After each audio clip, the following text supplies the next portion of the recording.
기도를 멈추지 마라. 눈앞의 상황이 마음을 눌러도 원망치 마라. 너의 입을 지켜라. 저들은 너의 입을 보고 있다. 마음을 뺏기지 마라. 내가 널 도우지 않는단 소리에 너의 모든 게 불리해도 너는 기도를 계속해라. 너 기도를 멈추지 마라. 내가 너의 그 모든 상황을 바로 역전시키니 너 기도를 멈추지 마라.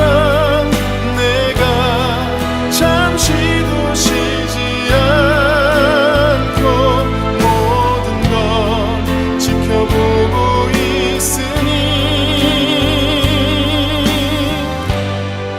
바로 역전되리라. 아버지께서는 자기에게 이렇게 예배하는 자들을 찾으시느니라. 하나님은 영이시니 예배하는 자가 영과 진리로 예배할지니라. 아멘.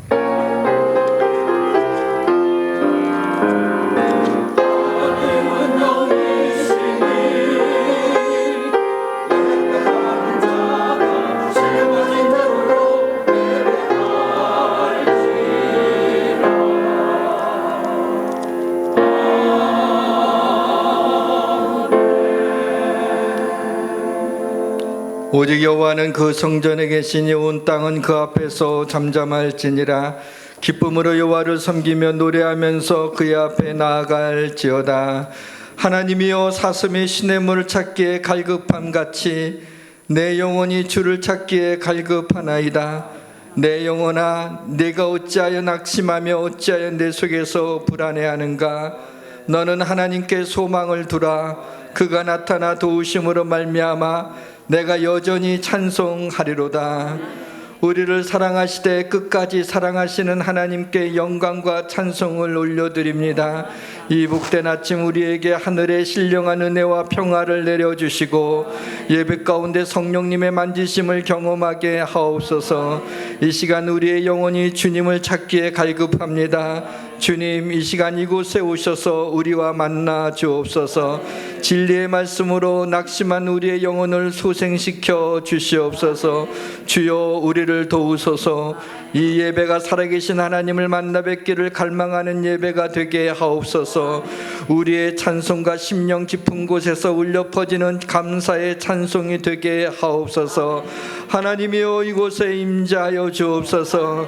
오직 하나님께 영광 돌리는 예배가 되시고 되게 하시고 성령께서 예배를 인도하여 주옵소서. 예수 그리스도의 이름으로 기원하옵나이다. 아멘.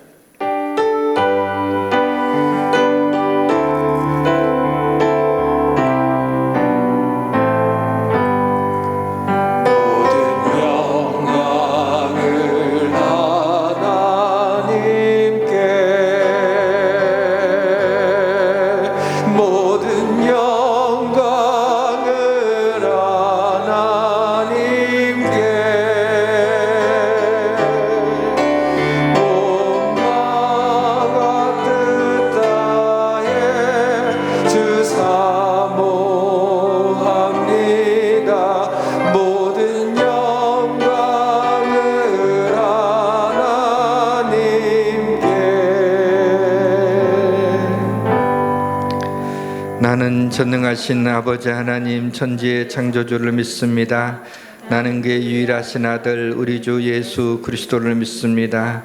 그는 성령으로 잉태되어 동정녀 마리아에게서 나시고 본디오 빌라도에게 고난을 받아 십자가에 못 박혀 죽으시고 장사된 지 사흘 만에 죽은 자 가운데서 다시 살아나셨으며 하늘에 오르시어 전능하신 아버지 하나님 우편에 앉아 계시다가 거기로부터 살아있는 자와 죽은 자를 심판하러 오십니다. 나는 성령을 믿으며 거룩한 공교회와 성도의 교제와 죄를 용서받는 것과 몸의 부활과 영생을 믿습니다. 아멘. 어찌하여 이방 나라들이 분노하며 민족들이 헛된 일을 꾸미는가? 세상에 분함들이 나서며 반란들이 서로 꾀하여 여호와와 그의 기름 부음 받은 자를 대적하며 우리가 그들의 것을 끊고 그의 벼락을 벗어버리자 하는도다. 하늘에 계신 이가 웃으시며 주께서 그들을 이루시리로다. 그때 분을 바라며 진노하사 그들을 놀라게 하여 이루시기를 내가 나의 왕을 내 거룩한 산 시온에 세웠다 하시리로다. 내가 여호와의 명령을 전하노라. 여호와께서 내게 이르시되 너는 내 아들이라 오늘 내가 너를 낳았도다. 내게 구하라. 내가 이방 나라를 내 유업으로 주리니. 내 소리가 하늘까지 이르리로다. 아멘.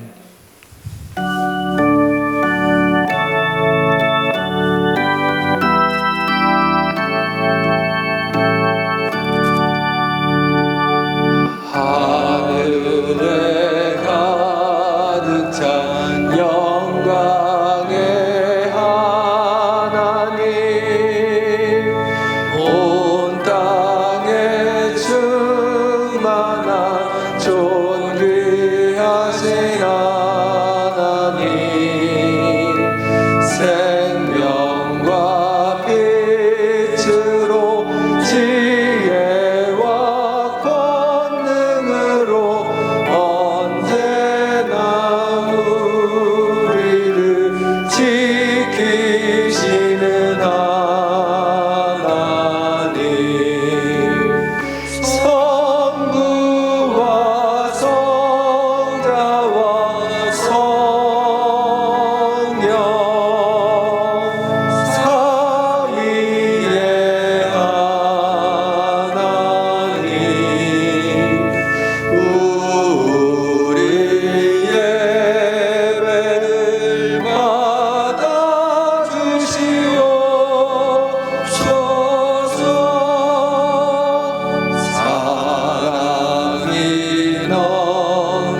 내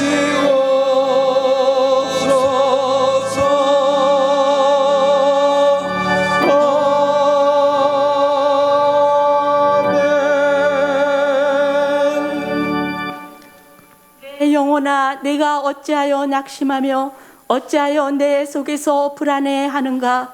너는 하나님께 소망을 두라.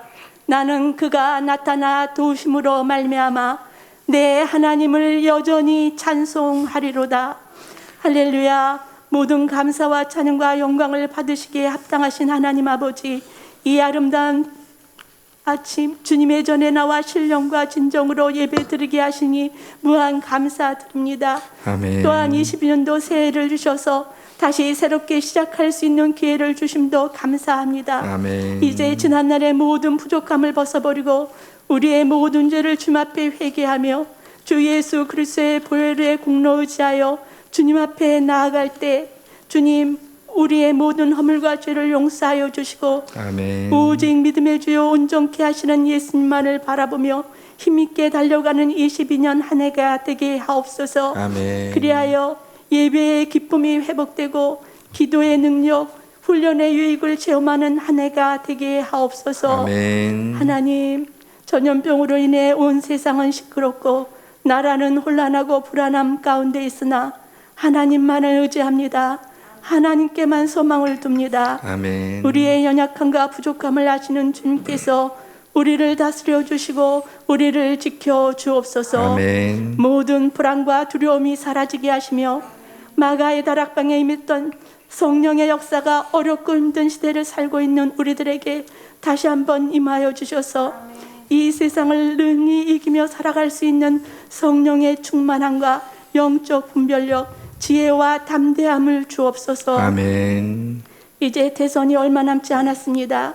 요새와 같이 느헤미야와 같이 진실로 나라와 민족을 사랑하며 요셉과 같이 지혜로운 지도자를 세워주시되 강하고 담대하여 능히 불의를 물리치고 정의와 공의를 세우며 하나님이 원하시는 아름다운 복음의 나라, 마지막 때 선교의 사명을 감당하는 복된 나라를 세울 수 있는 지도자를 세워 주옵소서. 아멘. 특별히 예수양교를 사랑하셔서 이 말세지 말에 하나님께 귀하게 쓰임받는 교회가 되게 하시며 담임 목사님을 영육의 강건함을 주시고 능력의 장중에 붙드시며 영역을 7배나 더하게 하셔서 우리 모든 성도들을 주님께로 인도하시는데 조금도 부족함이 없게 하옵소서. 아멘. 또한 목사님을 통하여 말씀이 선포될 때 우리의 마음이 뜨거워지며 하나님께서 우리에게 주시는 귀한 말씀으로 바꿔 결단하여 우리의 삶 가운데 주신 말씀이 능력이 되어 실천되게 하옵소서. 아멘. 예배의 시작부터 끝까지 성령님께서 임하여 주시길 바라며 준비하여 드리는 에베네셀 찬양대의 찬양을 기뻐 받아주시옵시고 아멘. 이 모든 기도와 간구를 사랑 많으신 주 예수 그리스도의 이름으로 기도합니다. 아멘.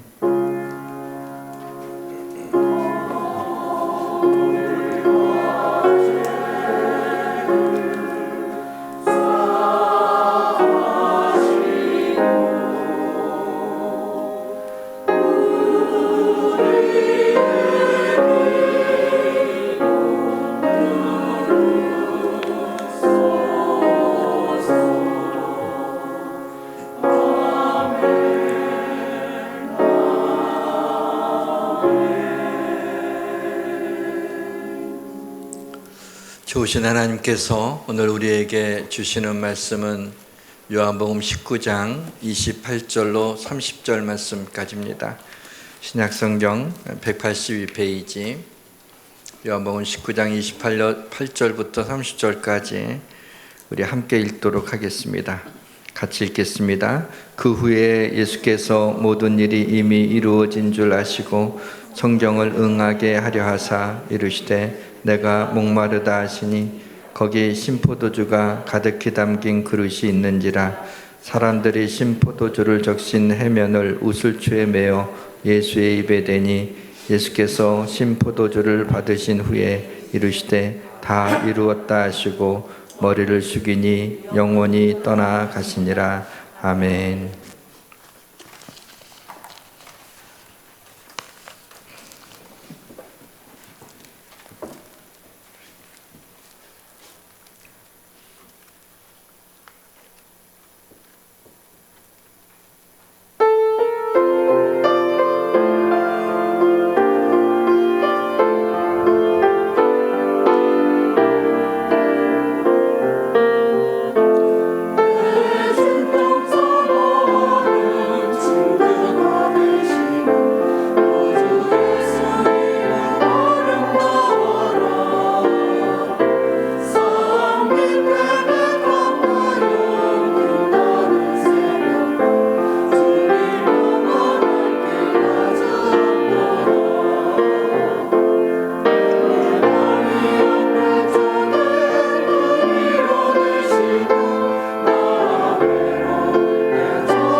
훌륭한 연기자가 된 한 연기자에게 누가 물어봤습니다. 연기 생활을 하시면서 가장 기억에 남는 일이 있습니까? 라고 물어봤더니 그가 연극계에 이렇게 데뷔할 때 그 초기에 죽은 사람의 역할을 연습하는 에피소드를 말해 주었습니다. 이제 죽은 사람의 역할을 이렇게 연습을 하는데 감독이 그 연습하는 모습을 보고 오더니 얘는 왜 이렇게 죽은 사람 모습이 어색해? 다른 사람 없냐? 하고 소리를 치르더라는 거예요. 그 순간에 큰일 났다 이렇게 생각하는데 아니나 다를까 조금 후에 조 감독이 오더니 야 너는 그냥 죽는 것도 못하면 어떡하냐? 그냥 콱 죽어. 딴 생각하지 말고 그래야 이 바닥에서 살아남지. 질책을 받고 그날 밤에 집에 와서 기도를 했답니다.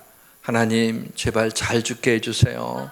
정말 죽은 것처럼 그렇게 연기하게 해주세요 하면서 그렇게 간절히 기도하고 또 죽는 연습하고 또 죽는 연습을 하는데 갑자기 눈물이 핑 돌더라는 거죠. 나는 이렇게 십자가 앞에서 죽으려고 몸부림치던 날이 있었던가 이런 생각을 하면서 그날 밤 참 많이 울고 하나님 앞에 회개했다고 합니다. 세월이 많이 지났지만 자신은 지금도 그날을 기억하며 잘 죽으려고 노력한다라는 말을 했습니다. 사랑하는 성도 여러분, 어차피 인생은 누구나 한 번은 죽습니다. 언제일지는 모르지만 우리 모두가 회한이 가득한 마지막이 아니라 은혜 가운데 감사하면서 평안한 가운데 편안히 기도하는 가운데 주님의 십자가를 붙들고 천국을 바라보는 가운데 주님의 손을 잡고 그날을 맞이했으면 좋겠습니다. 어떤 사람들은 예수님이 역사적 인물임의 회의를 가지고 있습니다. 그러나 고려시대 때 강감창 장군이 실제했던 것처럼 소크라테스가 실제했던 것처럼 예수님은 역사적 인물입니다. 시간과 공간 가운데 오신 분입니다. 이를 부정하는 것은 역사에 대한 무지를 드러낼 뿐입니다. 오늘 본문의 말씀은 성경의 하이라이트입니다. 바로 이 역사적 예수 그리스도의 십자가의 죽음이 기록되어 있습니다. 예수님의 육신의 아버지 요셉은 목수였습니다. 예수님은 어릴 때부터 나무와 친했습니다. 아마 20대가 되었을 때는 아버지를 도우면서 때로는 나무를 지고 나르는 그런 일도 했을 것입니다. 예수님의 골고다 언덕을 올라갈 때 지신 십자가도 나무였습니다. 아브라함이 이에 번제나무를 가져다가 그의 아들 이삭에게 지우고 라는 말씀은 나무 십자가를 지고 가는 예수 그리스도의 그림자입니다. 인류의 사형 방법 가운데 가장 잔인한 사형 방법이 십자가형입니다. 로마의 시세로는 십자가의 죽음에 대해 가장 잔인하고 무서운 죽음이라고 말했습니다. 어떤 잔혹한 사형 방법이든 간에 1시간 이내에 생을 마감하게 하지만은 십자가형은 사람을 벌거벗겨서 십자가 높이 매달아 말할 수 없는 수치를 당하게 하고 양손과 발에 신경과 심줄이 가득한 곳에 굵은 못이 뚫고 들어간 그 고통은 견디기 힘든 그 고통임에 틀림이 없습니다. 군데군데 난 상처와 찢어진 살은 염증을 유발하고 시간이 갈수록 그 염증이 심해지면서 통렬한 고통이 더해졌습니다. 십자가에 달리면 아주 미미한 동작도 고통을 심하게 느낀다고 합니다. 몸무게로 인해서 몸이 아래로 처지기 때문에 발밑에 돌출된 작은 그 발판에 의지해서 발꿈치를 거기다 대고 다리에 힘을 주어야 간신히 호흡을 할 수가 있습니다. 하루 종일 십자가에 달려있게 해서 사람의 진액을 뺍니다. 죽고 싶어도 죽을 수 없어서 하루 혹은 건장한 사람은 2, 3일 동안을 매달려 있다가 죽음을 맞이하기도 합니다. 십자가형이 무서운 것은 자기의 죽음을 자기가 보면서 죽음의 공포 가운데 서서히 죽어간다는 것입니다. 그래서 성경은 십자가의 죽음을 저주라고 말하고 있습니다. 그리스도께서 우리를 위하여 저주를 받은 바 되사 율법의 저주에서 우리를 속량하셨으니 기록된 바 나무에 달린 자마다 저주 아래에 있는 자라 하였음이라. 성경학자들과 의사들이 모여서 포럼을 하는데 예수님의 죽음의 결정적인 사인이 무엇인가라는 토론을 벌인 결과 심장 파열이라고 하는 결론을 내렸다고 합니다.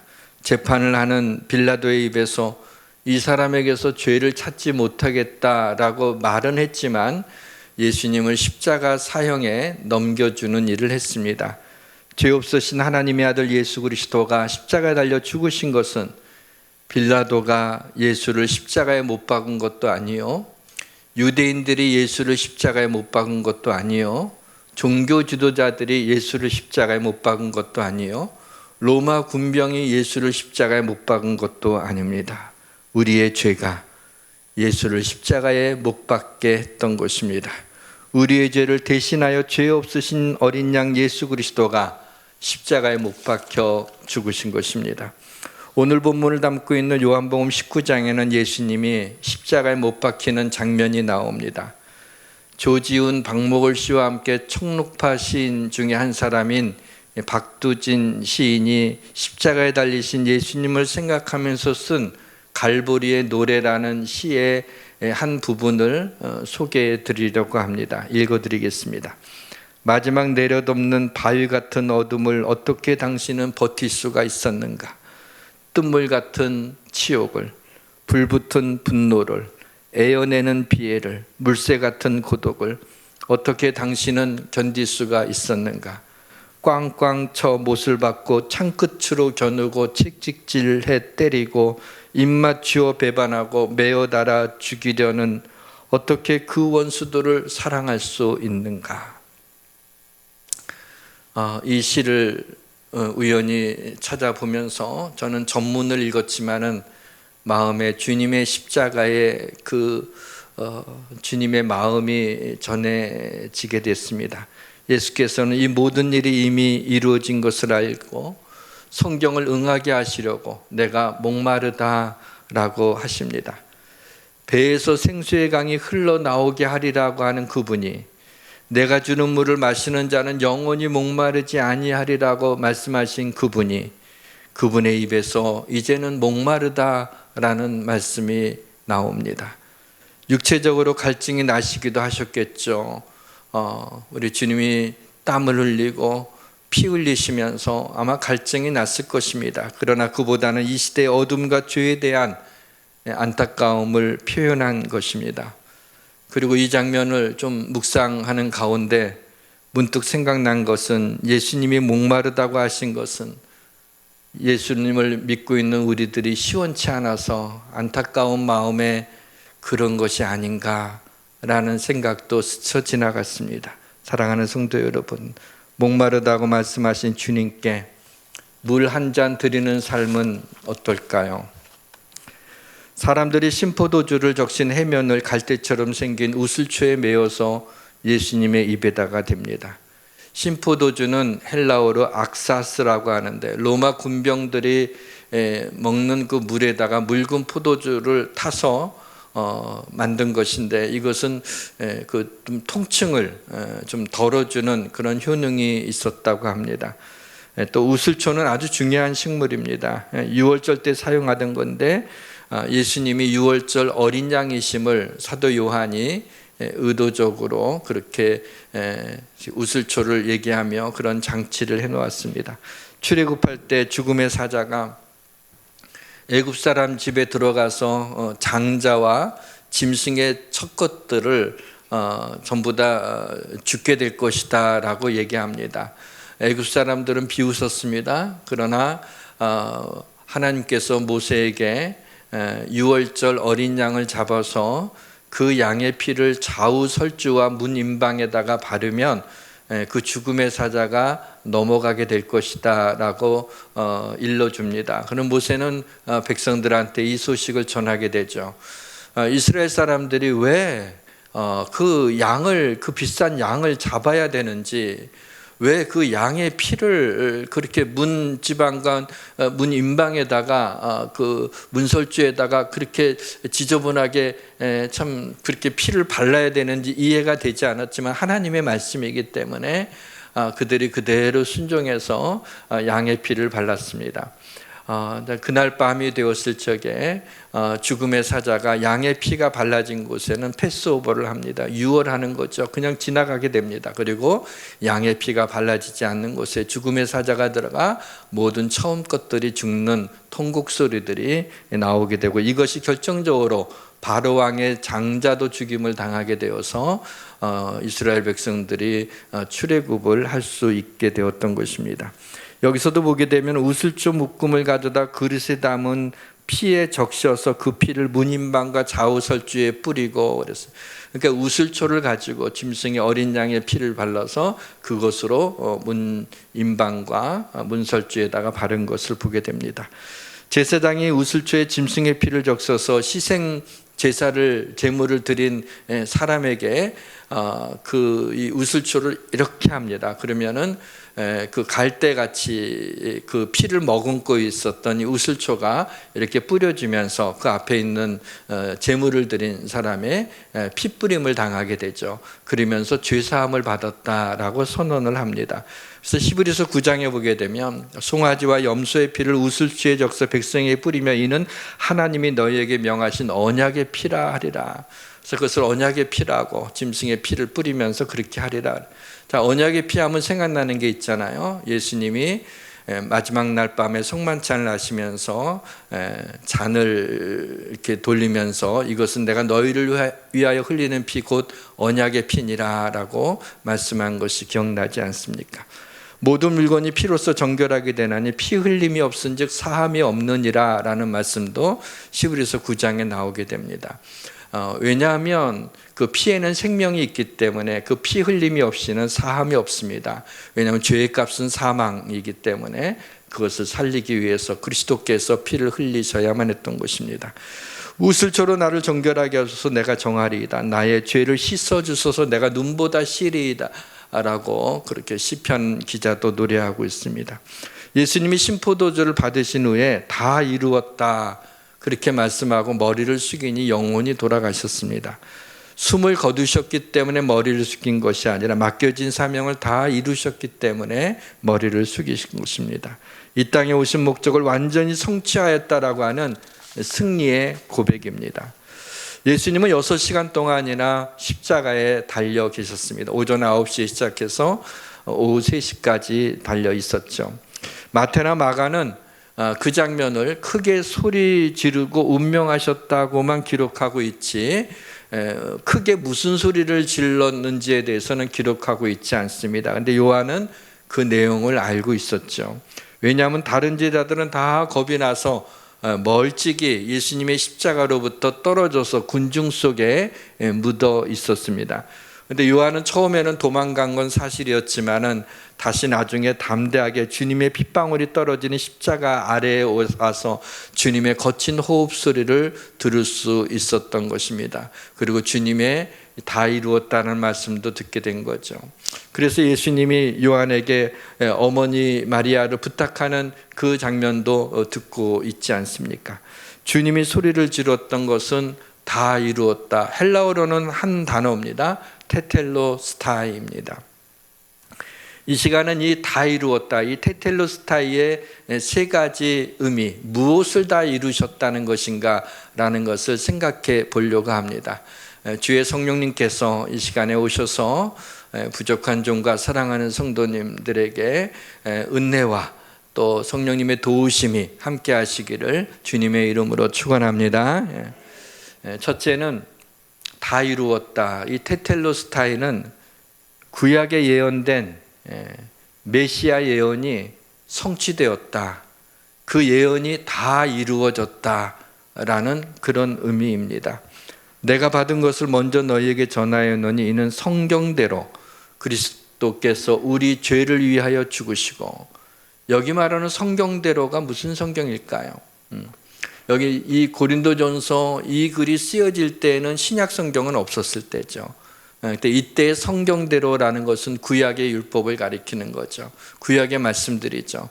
그 말씀대로 그리스도께서 우리 죄를 위하여 죽으시고 하고 명백하게 밝히고 있습니다.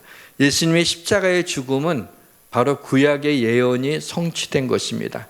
어쩌다 일어난 해프닝이 아니라 인류를 구원하시기 위한 하나님의 정교한 계획이었던 것입니다. 본문 28절에 성경을 응하게 하려 한다는 말은 예언의 성취를 말씀하는 것입니다. 예수님이 목마르다고 하신 것도 그들이 쓸개를 나의 음식물로 주며 목마를 때 초를 마시게 하였다라고 그런 말씀을 이루어지게 하려는 것이었습니다. 오래전 계획하신 치밀한 하나님의 구원의 드라마는 아주 작은 세세한 사항까지도 선지자들에게 알려주셔서 예수님의 십자가 달려 죽으실 때 그 모습을 아주 생생하게 수천 년 전에 예언되어 있었던 것입니다. 십자가의 죽음이 사람이 죽은 후에도 십자가의 죽음은 그 시체를 그냥 십자가에다 매달아 놓습니다. 그래서 까마귀와 같은 새들이 와서 그 시체를 쪼아먹게 하는 아주 죽은 다음에도 참 사람의 그 시신을 능욕하는 그런 무서운 벌이었어요. 왜냐하면 십자가형에 죽을 정도의 그런 죄를 지면 땅에다 묻으면 땅이 더럽혀진다. 그래서 그냥 십자가에 매달아둔 참 끔찍한 형벌이 아닐 수가 없습니다. 그런데 유대인들은 이제 문제가 이제 안식일이 오게 되는데 안식일이 오기 전에 예수님을 십자가에 처형했는데 십자가 형대로 하게 된다면 그대로 놔둬야 되니까 예수님의 시신을 유대인들은 시신을 만지거나 보거나 하면은 부정한 것으로 여겼었거든요. 그러니까 빌라도한테 가서 원래 십자가형은 십자가에다가 매달아 놓는 시신을 매달아 놓는 거지만은 그러지 말고 그것을 내려서 그냥 장사진에게 우리가 그 시신을 보지 않게 해달라고 합니다. 빌라도가 그 얘기를 듣죠. 그래서 이 틈을 타서 아리마대 사람 요셉이라는 사람이 그러면은 내가 사용하지 않은 새 무덤이 있는데 거기에 예수님의 시신을 안치하겠다. 그래서 예수님의 시신을 받게 됐습니다. 근데 이것도 구약의 성취입니다. 보게 되면 그가 죽은 후에 부자와 함께 있었도다. 이게 갑자기 부자와 함께 있었다는 게 무슨 말인가? 이것을 설명하기 위해서 마태복음 27장 57절에서는 요셉을 굳이 부자라고 표현하고 있어요. 저물었을 때 아리마대의 부자 요셉이라 하는 사람이 왔으니 그도 예수의 제자라. 이렇게 하면서 예수님이 아리마대 요셉에 의해서 묻혀진다는 것이 예언된 것입니다. 오늘 본문의 다음 절인 31절을 보시면 유대인들이 빌라도에게 다리를 꺾어서 시체를 치워달라고 했습니다. 근데 로마 군인들이 예수님이 이미 죽으신 것을 보고 다리를 꺾지 않았어요. 원래 십자가에 달린 그 사람들은 다리를 꺾습니다. 그게 자비를 베푸는 거예요. 빨리 죽으라고. 왜냐하면 다리를 꺾으면 호흡을 할 수가 없죠. 이렇게 발 밑에 이렇게 돌출된 작은 발판이 있다고 말씀드렸잖아요. 거기에 뒤꿈치로 그것으로 다리에 힘을 줘야지 호흡을 할 수가 있는데 다리를 꺾어버리면 힘을 줄 수가 없잖아요. 그래서 좀 빨리 숨을 거두게 되는 거죠. 그래서 다리를 꺾어서 십자가에서 꺾어서 내리라 그랬는데 아직 예수님이 이미 숨을 거두신 것을 보게 돼요. 그들이 죽인 게 아니라 주님이 죽으신 거죠. 이것도 예언의 성취입니다. 민수기 9장 12절에 보면은 6월절 어린 양은 뼈를 하나도 꺾지 않습니다. 아침까지 그것을 조금 더 남겨두지 말려면 그 뼈를 하나도 꺾지 말아서 6월절 모든 율례대로 지킬 것이니라. 예수님이 6월절 어린 양이라 그랬잖아요. 6월절의 어린 양은 뼈를 꺾지 않습니다. 바로 예수 그리스도의 다리가 꺾어질 뻔했지만 그걸 꺾지 못하게 하신 것입니다. 뿐만 아니라 원래 십자가형은 손과 발에 못을 박지 않습니다. 그냥 이 밧줄 같은 것을 십자가에다가 묶어 놓는 것이죠. 그런데 예수님은 손과 발에 그 못을 박히셨습니다. 이것도 예언된 것이 성취된 것입니다. 시편 22편에 보면은 악한 무리가 나를 둘러 내 수족을 찔렀나이다 라는 말씀이 나옵니다. 로마 군인들이 예수님의 옷을 나누고 속옷을 제비 뽑는 것도 구약에 예언되어 있습니다. 내 겉옷을 나누며 속옷을 제비 뽑나이다. 사랑하는 성도 여러분, 예수님은 육신을 입고 이 땅에 오신 하나님이셨습니다. 예수님의 십자가의 죽음은 구약의 예언의 성취였습니다. 예수님이 다 이루었다.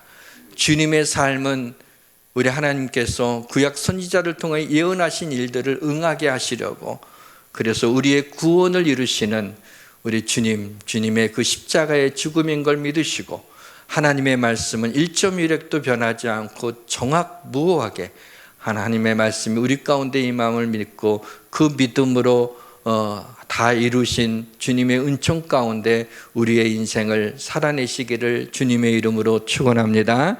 둘째로는 다 이루었다. 이 테텔로스타이의 그 의미는 완전한 희생입니다. 완전한 희생, 온전한 희생. 이제는 더 이상 짐승의 제사가 필요하지 않습니다. 마침내 여자의 씨로 뱀의 머리를 상하게 하신 옛 언약이 완성되었습니다.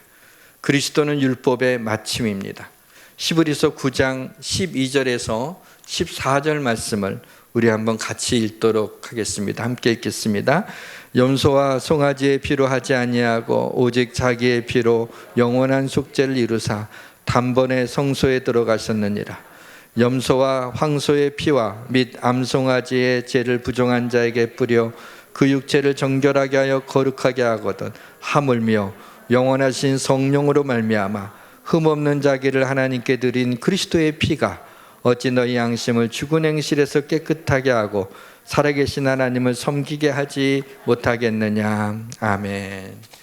전에는 예수님의 그림자로서 짐승의 피를 희생제물을 바쳐야 그 짐승이 내 죄를 뒤집어 쓰고 나 대신 위해서 죽어야, 그래야 죄사함을 받는다는 제사장으로부터 선언을 받고 용서를 받았지만, 이제는 우리에게는 짐승의 제사가 더 필요하지 않습니다. 예수 그리스도 유월절 어린 양 대신 죄 없으신 주님이 우리를 위해 십자가에서 피 흘려 죽으셨기 때문에, 그래서 그 피로 인하여 죄사함을 받게 된 것입니다. 다 이루었다라고 그렇게 주님이 외친 순간에 성소와 지성소 사이에 있던 휘장이 위에서부터 아래로 갈라져 찢어졌습니다. 이제는 우리가 예수의 피를 힘입어 지성소, 하나님을 만나는 하나님의 임재 속에 들어가게 될 담력을 얻게 된 것입니다. 지성소 안에는 법궤, 증거궤라고 불리우는 언약궤가 있었습니다. 한 90cm 정도 이렇게 지금 저기 나오는데요. 그 정도 되는 길이의 궤예요. 그리고 금으로 입혀져 있습니다.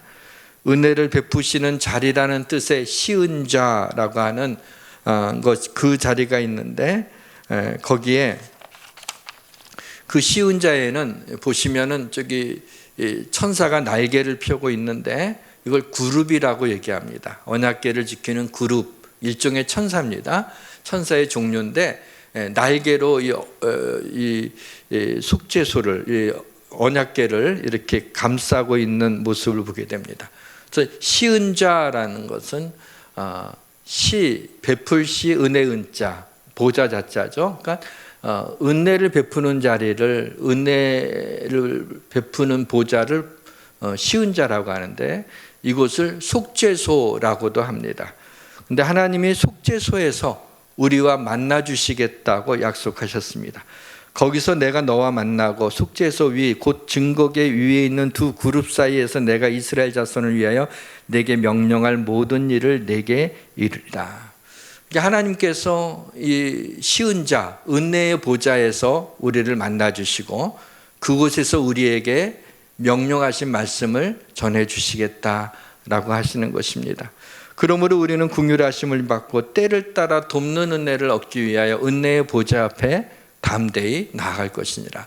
그 은혜의 보좌 앞에 나간다는 게 쉬운 자, 그 속죄소 그 앞에 담대히 나간다는 얘기입니다.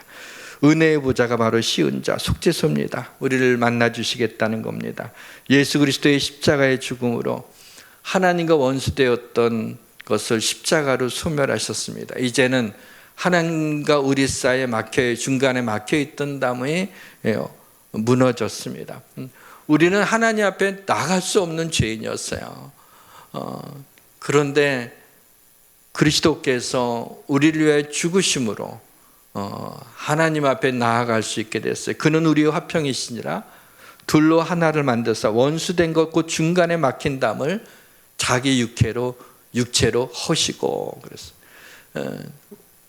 하나님하고 우리는 담 쌓고 지낼 수밖에 없는 존재였어요. 그런데 예수님이 그 중간에 막힌 담을 자신의 육체로 허셨어요. 육체의 십자가에 달려 죽으심으로 그것을 허물어 주신 거예요. 예수께서 큰 소리를 지르시고 숨지시니라. 이때 성소 휘장이 위로부터 아래까지 찢어져 둘이 되니라. 다 이루었다고 말하는 순간에 휘장이 찢어졌어요. 사랑하는 성도 여러분, 이제는 누구나 주를 믿는 자는 쉬운 자 은혜의 보좌 앞에서 주님을 만날 수 있음을 믿으시기를 바랍니다. 은혜의 보좌 앞에서 주님을 만나시고 주의 성소에서 때를 따라 돕는 은혜를 얻기를 주님의 이름으로 축원합니다. 마지막으로 다 이루었다. 이 테텔로스타이의 그 의미는 완전한 속죄입니다. 테텔로스타이는 원래의 뜻이 뭐냐면 헬라어의 원문의 뜻은 완불되었다라는 뜻이에요. 완불되었다. 백화점에서 쿠팡에서 뭐 시키고 완불되었다 뭐 이런 거 안 해봐서 모르겠는데 저는 뭐 그런 거 문자가 오지 않을까요? 완불되었다. 이제 값을 다 치렀다라고 하는 겁니다. 그래서 로마서에 보면은 그러므로 이제 그리스도 예수 안에 있는 자에게는 결코 정죄함이 없나니. 우리는 죄인인데 정죄함이 결코 없다. 왜요? 그리스도께서 우리를 위해 죄값을 치르셨기 때문에. 우리는 주님 앞에 우리의 죄를 고백하면 언제나 죄 사함을 받는 하나님의 자녀가 된 것입니다. 이 역시 구약에 예언되어 있습니다. 다니엘서에 보게 되면 허물이 그치며 죄가 끝나며 죄악이 용서되며 영원한 의가 드러나며 환상과 예언이 응하여 또 지극히 거룩한 이가 기름 부음을 받으리라. 여러분, 구약 시대에 허물이 끝이고 죄가 끝이고 죄인이 용서된다는 그런 개념이 있을 때가 아니었어요. 이제는 두려워하는, 하나님을 두려워하는 때였어요. 그리고 이스라엘 백성의 죄가 완악할 때였어요. 관영할 때였어요. 그런데 다니엘서를 통해서 하나님 예언하신 거죠. 허물이 그친다. 죄가 끝난다. 죄악이 용서된다. 영원한 의가 드러날 것이다. 환상과 예언이 은하게 될 것이다. 지극히 거룩한 이가 기름 부음을 받으리라 하면서 우리의 죄 사함을 예언하고 있습니다. 제가 초등학교 다닐 때 우리 집 근처에 찐빵집이 있었습니다. 그래서 학교에서 돌아오려면 꼭 그 찐빵집을 거쳐서 오른쪽으로 골목으로 들어가야 저희 집이 있었어요. 근데 또 때마침 그 찐빵집 아들이 저하고 친구입니다. 별로 친하지는 않은데 제가 친하려고 애를 썼던 그 친구예요. 왜냐하면 이 친구가 가끔 저를 자기 그 가게인 찐빵집으로 데려가는 날에는 찐빵 하나를 얻어먹을 수 있는 아주 운 좋은 날이 되는 거예요. 그래서 이 친구하고 가까이 지내려고 그렇게 애를 썼는데 그렇다고 뭐 자주 데려가진 않더라. 어쩌다 한 번씩 야 찐빵 먹으러 갈래? 그럼 저는 할렐루야. 그때는 할렐루야 안 그랬지만은 아무튼 그렇게 가곤 했어요. 그런데 그때 정말 그 짜장면집에 단무지도 맛있었던 때라 또 뭐 그렇게 여유가 있는 집안이 아니었던 때라 뭐 찐빵 하나를 먹고 싶어도 그거를 내가 사 먹는다는 거는 상상도 하지 못했었던 때였어요. 근데 먹고 싶긴 너무 먹고 싶잖아요. 그래서 이제 거기를 지나가다가 이제 가끔 찐빵집 앞에 서서 그 모락모락 김 나고 그 맛있게 생긴 그 찐빵 거기 이렇게 침을 꿀떡꿀떡 삼키다가 이제 집에 가곤 했어요. 근데 어느 날부터인가 그 찐빵집 아주머니가 제가 그쪽에 가서 이렇게 침 흘리고 있으면 나와서 찐빵 하나 야 먹어라 하고 주는 거예요. 천사처럼 보이더라고요. 아니 찐빵, 이 맛있는 찐빵을 갖다가 저한테 줬어요. 그래서 자기 아들 친구라서 그런가, 아니면 내가 예뻐서 주는 건가, 아무튼 그때 그런 거 깊이 생각하지 못했지만은 이게 웬 찐빵이냐 그러고 좋아가지고 그냥 그것을 그냥 그 자리에서 맛있게 먹고 아주 집에 가곤 했어요. 항상 그랬던 건 아니지만은 그렇게 좀 자주 찐빵집 앞에서 또 이렇게 일부러 침 흘리는 그런 게 하면은 또 나와서 여지없이 그 찐빵을 주는 거야. 그리고 나서 한참 뒤에야 이제 사실을 알게 됐어요. 이제 아마 찐빵집 아주머니가 저희 엄마한테 얘가 하면서 우리 가게 앞에서 군침을 흘리고 있는데 참 좀 안쓰럽다 그랬나 봐요. 그 얘기를 들은 어머니가 좀 속이 상하셨는지, 그러면 갑준이가 좀 먹고 싶어 하는 거 이렇게 보이면 찐빵 하나씩 주라, 내가 계산하겠다, 값을 치를 때니까 그러면 나가서 찐빵 하나씩 주세요, 그랬던 거죠. 근데 저는 공짜로 먹은 줄 알았어요. 은혜로 먹은 줄 알았어요. 근데 그게 아니라 우리 엄마가 값을 다 치루었던 거죠. 그 어려운 살림에도 그 찐빵 값을 다 치렀죠. 그 찐빵을 먹은 것은 그 어머니의 사랑이요, 은혜였습니다. 우리가 구원받은 것은 값없이 받은 거죠. 우리가 행위로 받은 게 있어요. 받을 자격이 있나요? 근데 우리는 거저 받았어요. 어떻게? 그냥 믿기만 하면 돼요. 우리 주님을 내 마음속에 영접하면 되는 거예요. 억셉트하면 돼요. 세상에 이렇게 어떤 값을 하나도 내가 치른 건 없어요. 그냥 그 주의 복음을 듣고 그 말씀이 믿어진 거예요. 하나님의 은혜로 믿어진 거예요. 그런데 값을 안 치른 건가요? 하나님의 아들 예수 그리스도가 십자가에서 그 수치와 그 아픔과 그 죽음을 바라보면서 우리의 죄값을 치르신 거죠. 왜요? 하나님의 사랑 때문에, 우리를 사랑한다고 가장 큰 희생을 치르셔서 우리를 구원해 주신 것이죠. 그래서 바울은 로마서에서 우리가 구원받은 것이 은혜라고 하는 것을 강조하면서 이렇게 기록해 놨어요.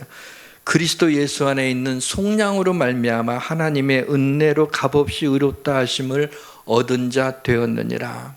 이 속량이라고 하는 단어가 뭐예요? 이것은, 속량은 값을 치르고 용서받았다, 샀다라는 뜻이에요. 그게 속량이에요. 베드로는 그보다 더 노골적으로 말합니다. 너희가 알거니와 너희 조상이 물려진 헛된 행실에서 대속함을 받은 것은 금이나 금같이 없어질 것으로 된 것이 아니요 오직 흠없고 점없는 어린 양 같은 그리스도의 보배로운 피로 된 것이니라. 여기서 중요한 단어가 나오죠. 대속이라는 단어가 나와요. 대속은 대신해서 용서해 줬다, 속해 줬다, 이게 대속인 것입니다. 우리는 죄인입니다. 우리는 우리의 죄로 인해 하나님의 진노 아래 놓여 있었습니다. 그러나 그리스도께서 우리가 받아야 될 진노를 대신 받으신 것입니다. 여러분은 어떻게 살아야 내 인생의 마지막에 회한을 남기지 않고 다 이루었다라고 하고 눈을 감을 수 있을까요? 하나님이 맡겨주신 사명을 잘 감당하고 그렇게 이제 얘기할 수 있죠. 그러나 그런 차원이 아니라 좀 다른 차원에서 우리가 정말 이 땅에 살면서 가장 중요한 게 뭘까라고 하는 겁니다. 그것만 잘하면 되는 거잖아요. 가장 중요한 걸 잘하면 돼요. 그게 다 이뤘다는 그런 말을 적어도 우리가 하려고 그러면은 이 땅에서 내가 성공했다, 한 20억은 내가 모아놓고 내가 떠난다, 그거 다 이룬 건가요? 내가 사람들한테 존경을 내가 엄청나게 받고 말이야, 내 이름 석자가 말이야 대통령 됐단 말이야. 그러면 다 이룬 걸까요? 우리 자식들이 끌끌하게 너무 잘 됐단 말이야. 다 이루었다, 다 이룬 건가요? 우리가 다 이루었다라고 얘기하는 것은 예수를 잘 믿는 겁니다. 왜냐하면 하나님의 일은 예수를 믿는 거예요. 우리 주님이 이런 얘기를 하셨죠. 그들이 묻되 우리가 어떻게 하여야 하나님의 일을 하오리까? 예수께서 대답하여 이르시되 하나님께서 보내신 일을 믿는 것이 하나님의 일이니라. 하나님이 보내신 자가 누구예요? 예수님이잖아요. 예수를 잘 믿으면 돼요. 나는 뭐 교회를 위해서 내가 뭐 가진 것도 없고, 나는 뭐 나이가 많아갖고 내가 뭐 힘이 있는 것도 아니고, 나는 너무 부족해. 그게 아니에요. 예수 잘 믿으면 돼요. 그러면 나머지는 거기서 다 나오는 거예요. 그게 하나님의 일이란 말이죠. 우리는 좀 작은 고통이라도 있으면 온통 그 고통에 집중하고 어쩔 줄을 모릅니다. 조금이라도 마음 상하는 일이 있으면 그냥 하루 종일 그 마음 상한 일 때문에 속을 끓여요. 몸에 어디 가시 하나라도 어디 찔려 있으면은 이게 안 빠지면 하루 종일 그 가시 이거 어떡하는지 말이야. 그 아픈 것 때문에 어떻게 어쩔 줄을 모르는 게 우리 인생이에요. 얼마나 연약한지 모르겠어요. 그런데 주님은 그 고통과 아픔과 수치를 당하시면서까지 마지막까지 우리를 구원하시는 그 사역을 이루셨습니다. 비참한 마지막을 비참함으로가 아니라 다 이루었다고 말씀하시며 아버지께 영혼을 맡기신 주님 앞에 우리는 무릎을 꿇지 않을 수가 없습니다. 예수 그리스도의 죽음, 십자가의 죽음은 하나의 제사였습니다. 우리의 큰 대제사장 예수님이 스스로 흠없는 어린 양 희생제물이 되셔서 죽으심으로 우리의 죄를 사해 주신 것입니다. 죄의 싹은 사망인데, 죄값은 사망인데 예수님이 죽으심으로, 죄값을 치르심으로 우리의 죄를 사해 주셨어요. 이튿날 요한이 자기에게 나오심을 보고 보라, 세상 죄를 지고 가는 하나님의 어린 양이로다 하고 예수님을 증거했습니다. 세상 죄를 지고 십자가에 죽기 위해 오셨던 것입니다. 그래서 그 일을 다 이루었다. 완전한 속죄를, 우리를 구원하시는 일을 이루신 것입니다. 우리를 위해 십자가에 달려 죽으셨다는 이 표현, 이것도 틀린 것은 아니지만 적합한 표현은 우리를 대신하여 십자가에 달려 죽으신 것입니다. 죄 없으신 주님만이 우리 죄를 대신해서 십자가에 달려 죽을 수 있기 때문입니다. 아담의 옆구리를 열어서 하와를 만들었죠. 그 갈비뼈 하나로. 근데 그 하와는 뱀의 유혹을 빠져서 죄를 짓습니다. 천지창조 때 얘기입니다. 예수님의 옆구리에는 창으로 찔러 물과 피를 쏟으심으로 말미암아 그 피로 우리의 하와 할머니가 지은 죄를, 주님의 옆구리에서 흘러나온 그 피가 그 죄를 씻어 주신 것입니다. 성 프란시스가 우물에서 물을 길어 올리는 하인을 봤습니다. 이 하인이 두레박 같은 것으로 이제 우물에다가 두레박을 내려서 물을 길어 올려요. 그런데 물통, 그런데 가만히 보니까 조금 이상한 행동을 하는 거예요. 나무 토막 하나를 딱 자르더니 물을 이렇게 기르려고 내리게 될 때 그 빈 물통에다가 나무 토막을 넣는 거예요. 그리고 나서 내려갖고 이제 물을 길어 올립니다. 근데 그 다음에 또 물을 다 쏟으니까 나무 토막도 나오잖아요. 근데 그걸 다시 그 나무 토막을 또 집어넣는 거예요. 그리고 또 물을 기르는 거예요. 그걸 반복을 하는 거예요. 프란시스가 그걸 보고 있다가 하인에게, 아니 물을 왜 물통을 내리는데 나무 토막을 왜 거기다가 넣느냐라고 했더니 그 하인이 얘기하기를, 물을 길어 올릴 때 이 나무 토막이 없으면 길어 올리면서 이게 출렁거려 가지고 그 물통에 담긴 물의 거의 반은 다 그냥 쏟아집니다. 이렇게 올릴 적에. 그런데 이 나무 토막 하나를 딱 거기다가 넙죽한 걸 놓게 되면 물이 그렇게 흘러 넘치지 않습니다. 조금밖에 넘치질 않아서 물을 많이 뜰 수가 있어서 그렇습니다. 프란시스가 거기서 느낀 것이 있어요. 우리가 십자가를 금으로 만들어서 목에 거는 것은 어렵지 않은 거지만 우리의 마음속에 이 나무 십자가를 우리 마음속에 넣으면은 주님의 평안이 오는구나 라는 것을 깨닫게 되었습니다. 사랑하는 성도 여러분, 우리의 출렁거리는 마음에, 우리의 흔들리는 마음에 나무 십자가를 넣으면 요동치 않고 주님이 주시는 평안함을 얻을 것을 믿으시기를 주님의 이름으로 축원합니다. 우리 찬양합시다. 웬 말인가 날 위하여 주 돌아가셨나.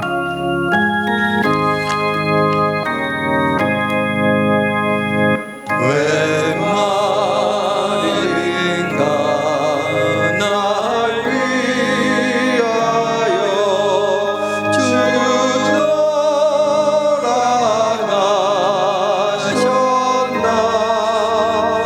이 벌레 같은 날 위에 그네 받으셨나.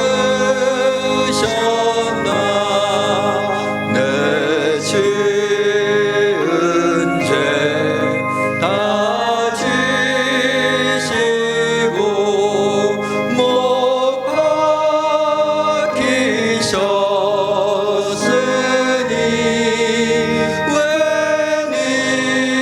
웬일인가 웬은행가 그 사랑 크셔라. 주 십자가 못 박힐 때 그 해도 비고 그 밝은 빛 가리워서 캄캄게 되었네. 나 십자가 대할 때에 그 힘이 고마워. 내 얼굴 감히 못 들고 눈물 흘리도다. 늘 울어도 눈물로써 못 갚을 줄 알아. 못 맞게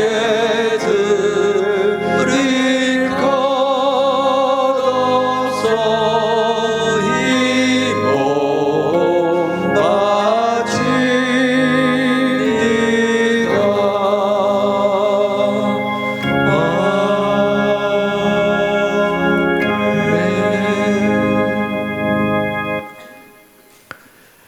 내가 달려야 될 십자가에 우리 주님이 대신 달려 내가 죽어야 될 그 자리에 주님이 대신 나를 위하여 죽으심으로 죄를 용서 안 받고 하나님의 자녀가 되는, 그것이 믿어지게 되는 은혜를 저희가 받게 됨을 감사합니다. 하나님, 주님의 십자가를 우리의 마음에 넣고 우리의 인생길을 살아가게 하여 주옵소서.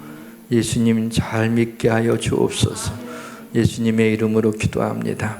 아멘.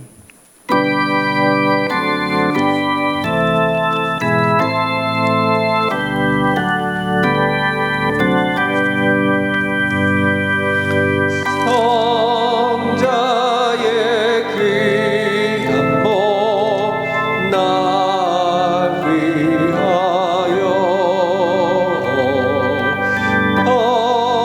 버리신 그 사랑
만왕의 하나님께 찬송과 영광을 올려드립니다.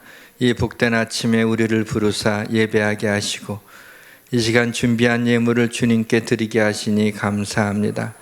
모든 것이 주께로부터 말미암았음을 고백하며 마땅히 하나님께 예물을 드릴 수 있음이 우리의 본분이며 기쁨임을 고백합니다.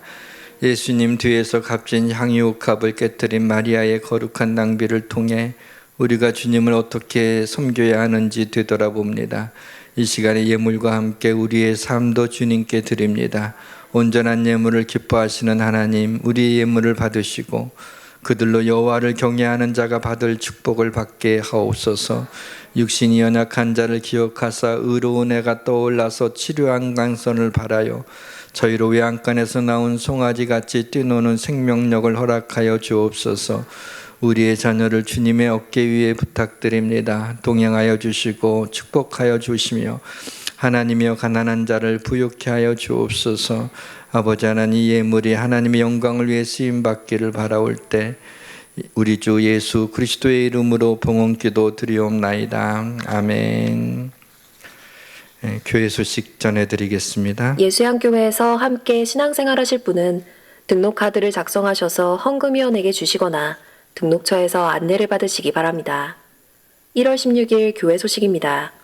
오늘 오후 1시에 2021년 결산보고 및 2022년 예산안 협찬을 위한 직원회가 예배실에서 있습니다.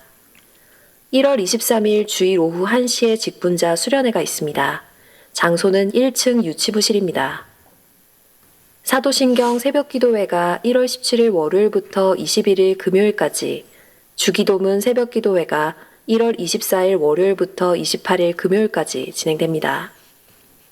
기부금 영수증이 필요하신 성도님들은 기부금 영수증 신청서를 작성하셔서 경필대 위에 있는 신청함에 넣어주시기 바랍니다. 일주일 후에 교역자 사무실에서 찾아가시기 바랍니다. 이상 교회 소식이었습니다. 다 같이 일어나셔서 성령 3장 부르고 축도함으로 예배를 마치겠습니다.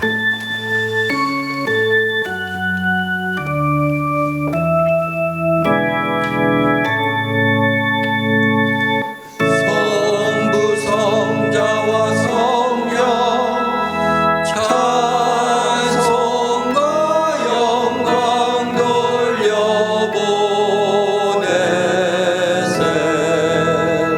태초로 지금까지 또 영원 무궁토록 성삼위께 영광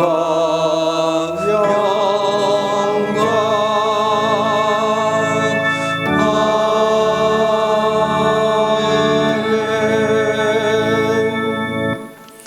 죽음은 우리의 죄를 대속하시기 위해 십자가에서 수치와 고통과 아픔을 당한 우리 주 예수 그리스도의 은혜와 그 아들을 우리에게 보내주신 하나님의 사랑하심과 성령님의 교통 충만하심을 여기에 모여 머리 숙여 예배한 우리 성도들 머리 위에와 우리 온라인으로 각 가정에서 드리는 예수양교회 가족들, 해외와 군대와 지방에 있는 우리 예수양교회 가족들 머리 위에, 이 땅의 젊은이들, 우리 교회 청년들 위에, 한국교회 위에, 이 나라와 민족 위에 지금부터 영원까지 함께하여 주시기를 간절히 축원하옵나이다. 아멘.